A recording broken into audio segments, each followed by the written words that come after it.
Welcome back to another episode of that Neon channel. Today, we're just doing a little update on the green machine. Right now, I got an alternator belt. I'm tightening the alternator up now.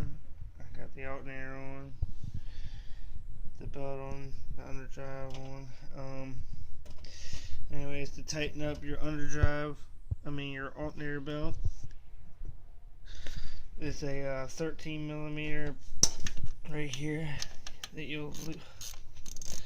if you're loosening it, you're gonna want to loosen this bolt first and then loosen this up. But right now we're tightening up, so we're just tightening. You want to keep turning this thing until the belt is snug. It's loose as can be right now. So after we get that tightened out, I'll be back. Alright, you're going to want to make sure that your belt is seated all the way around before completely tightening it up. Just make sure it's on both pulleys all the way around evenly. Just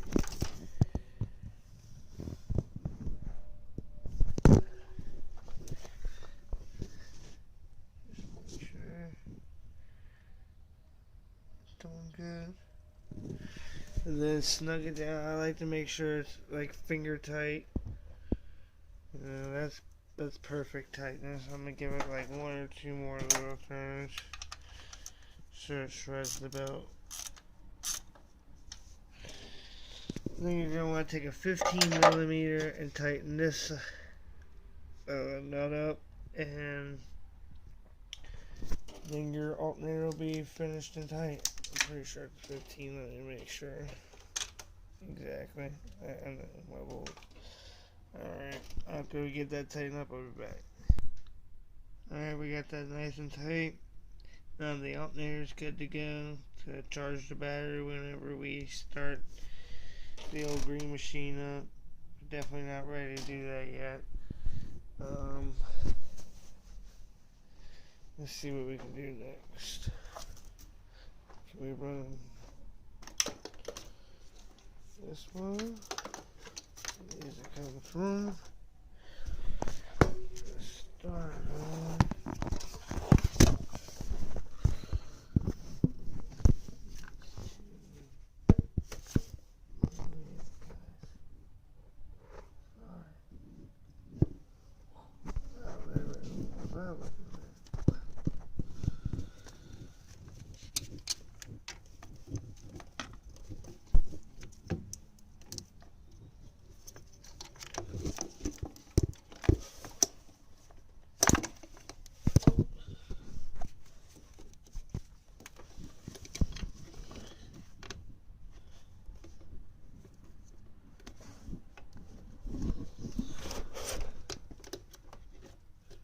Tell you right now, this does give me nothing but issues.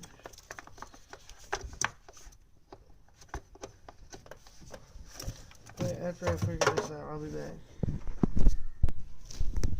Okay, now that we finally got this,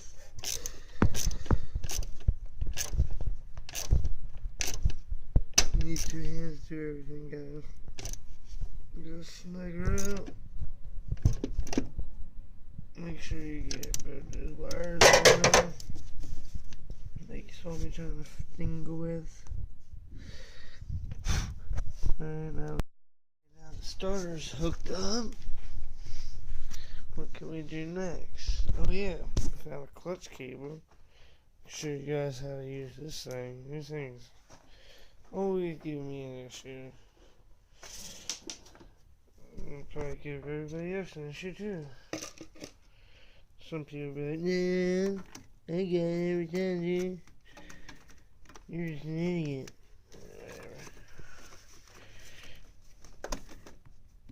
Whatever. Alright.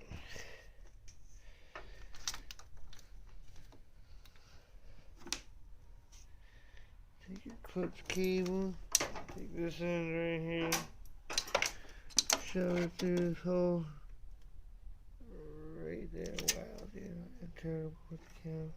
Shove it through this hole right here. Just so I have in there.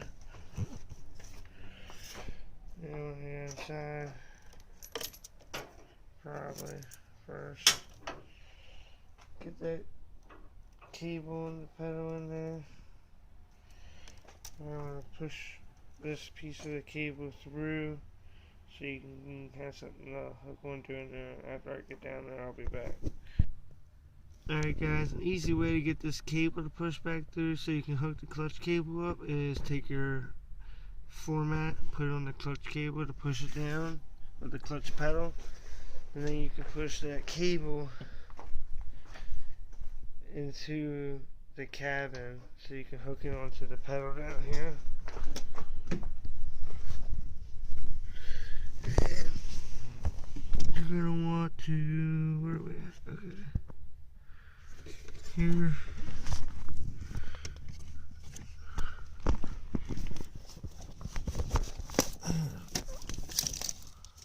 We're right here. So the cable is right here. You want to slide into this slit right here. And there's a little hole. You can see it right there. Slide in there. You're good to go. Like the floor mat. Let the clutch pedal release. And you're gonna want to come back out here. Oh, my back hurts. Oh. I'm gonna take this clutch cable right here, but underneath of this wiring. After I get it on this wiring, I'll be back. Alright, now that we got this clutch cable underneath the wiring harness where it's properly supposed to be, to get this cable, you want to take this washer and put it on the fork side. And sometimes you can get lucky and pull it through, but see how it's hard and tight? No, it's not going to go. The way to do this, and somebody's got a zip tie on here. We're going to remove that zip tie real quick. I'll be back after I do that.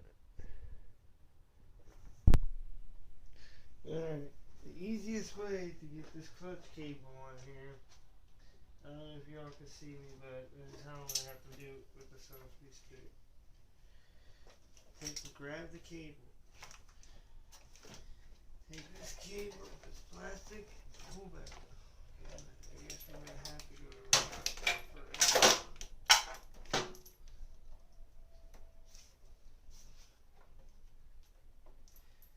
And right now she's going to be a ball. Okay, so you pull that back. Hold that cable.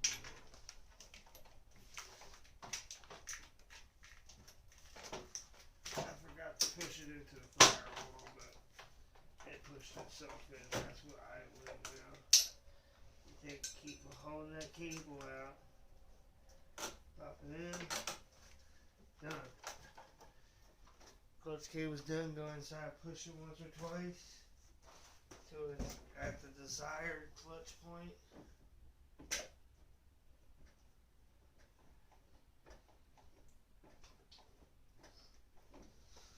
Feels like we have that power, but working.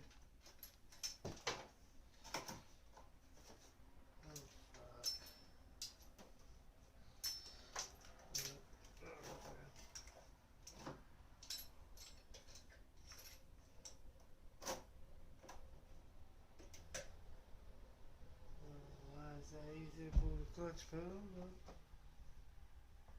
we'll see here in a little bit. That's how you install the clutch cable. Okay, I know what else I can show y'all. I also got a clutch cable for it. Finally, I found two of them I had. This is what the clutch cable looks like on a cable transmission. And they're pretty pain in the ass to use, I've learned. Anyways, to install it, you have to jam it through this little hole right here. Underneath the dash, there is a little spot. I'll show you that where the cable hooks onto the clutch pedal. But once you get it underneath the hood, as you get to that point, to get it into the bell housing is pretty hard. But I figured out how to do it. What you do is, to get this piece, because if with this cable completely flexed and you try to get it on there, it works this way. Sometimes this thing will flex in like it's supposed to, but if it doesn't, just hold the end of the cable right here.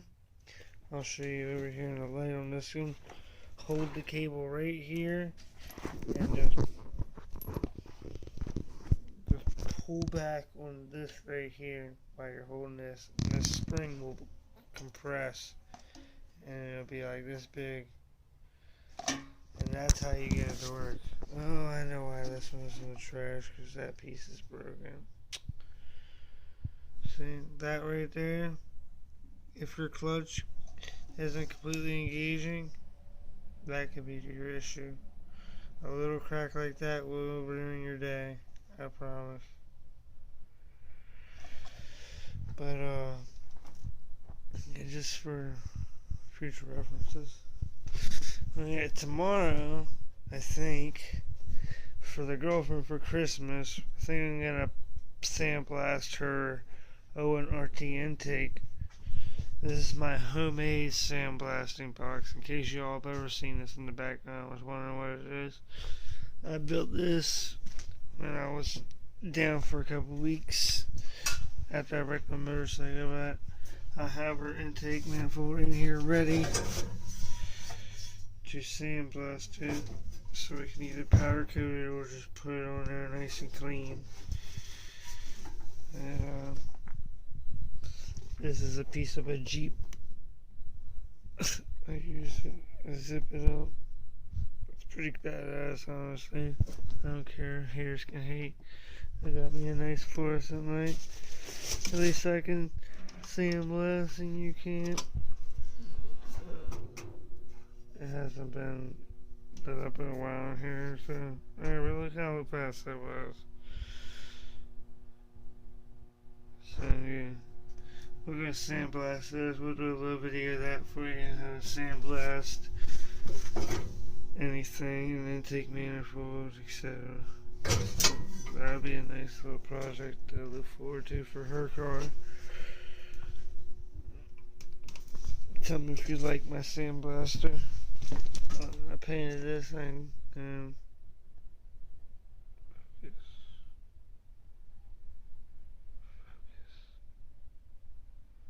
Anyways, it ate the paint right off of it.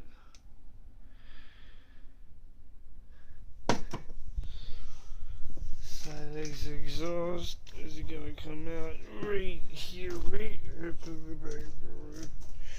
That's gonna be awesome. Can't see shit over here, so I'll edit that out. Probably not. So what do y'all think? Should I tear the head off a Project Green Machine and put this ported head I got on there? Look how big that port is. I'm gonna pour it in my head myself.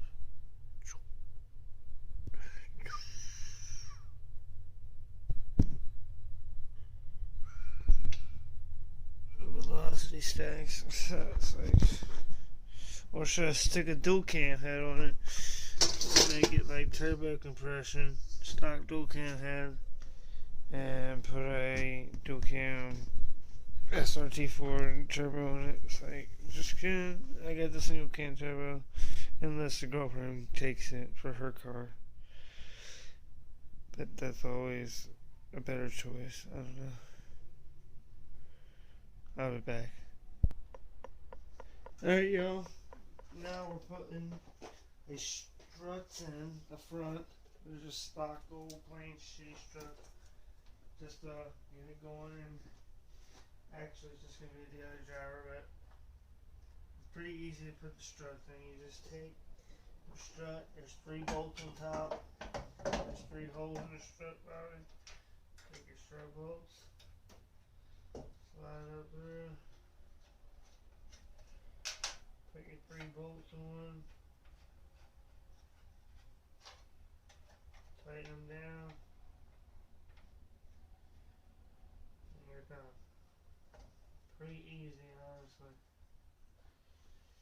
They are 13 millimeters. Pretty sure. I don't know where any of my sockets are right now. I was just using the 13. I know it was.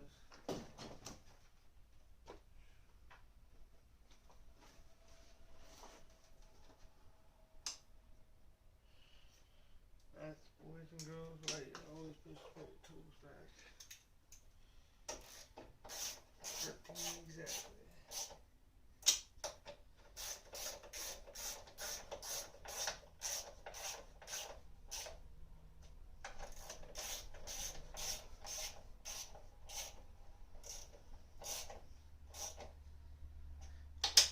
One, two, three.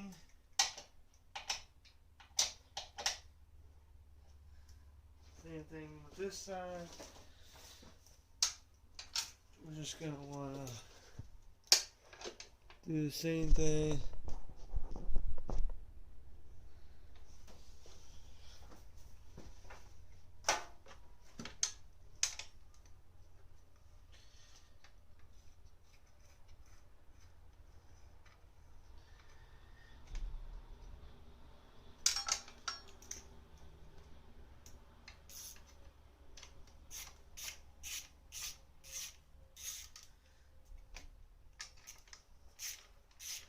This car's came a long way since I've gotten it, guys. This thing was a fucking piece. Still is a piece, honestly, but not as much of a piece as it was.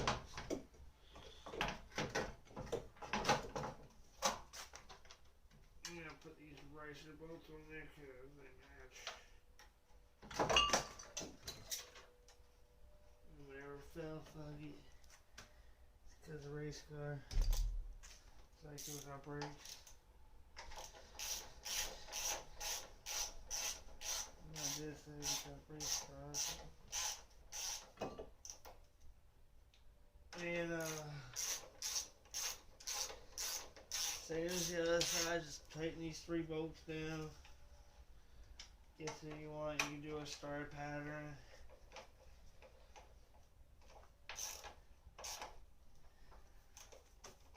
Alright. Down here's where it gets interesting.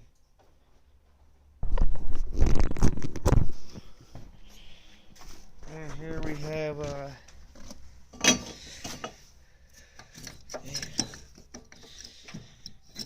brake pad's getting beat up by the strut. Anyways, we have your knuckle, which is this whole piece right here. We have your strut,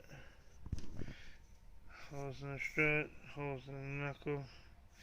You have your tie rod end, your ball joint, and your brake bracket, your rotor, your axle. You want to take this part of the knuckle, put it inside this hole of the strut. Once we get it in there, we'll be right back. Now that we got the knuckle inside of the strut, now you're just going to want to go in here and get these holes lined up with the holes on the knuckle. After we get those holes lined up, we'll be back. Alright, once you get one, the other one's pretty easy. All you gotta do is either push the knuckle or push the strut, and you'll get the other hole on the knuckle to line up. And me, I'm weird. I like to put these bolts in opposite once in a while, but since I'm working by myself,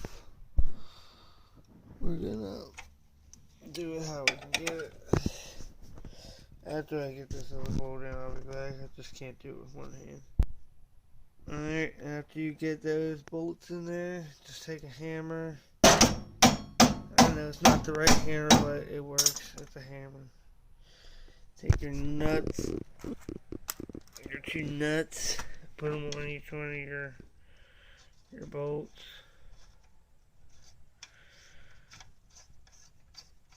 And you're going to want to tighten them down 18 and 18 millimeter, 18 or 19, I'm not exactly 100%. Might even be at 20 to tell you the truth. I have it on the impact. I'll hit it with an impact tomorrow. It's too late right now. It's like 1 or 2 o'clock in the morning. But now that we got the strut on there, we can put our rotor back on so it's not laying in the dirt all night. Getting rusty. We got two studs we gotta stick on here tomorrow too before we finish this one. I have one over there, I just need to put up one. Go back to the other side, same thing. Take and put your strut bolt in there on the top and the bottom. After we do that, we'll be back. Alright guys, after you have the right kind of hammer, just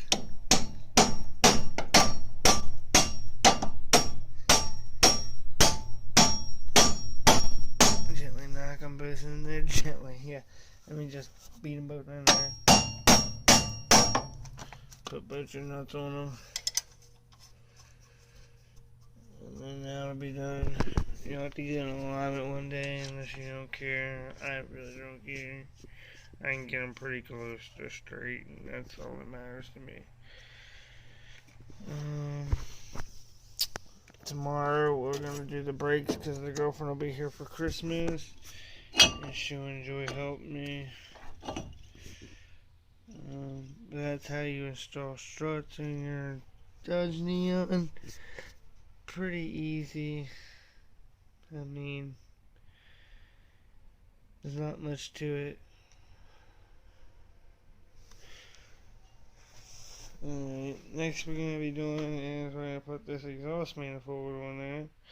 And we're going to bolt this Cadillac converter or downpipe thingamajig, whatever you want to call it, so we can get this bad boy started up without burning out the valve seals. So I'm going to work on stripping this stuff off, and after I'm done that I'm going to bed. So remember to like, comment, subscribe to that Neon channel. Remember to share my videos. And remember to check out my other videos for other how-to videos. It's that Neon channel here. And peace out.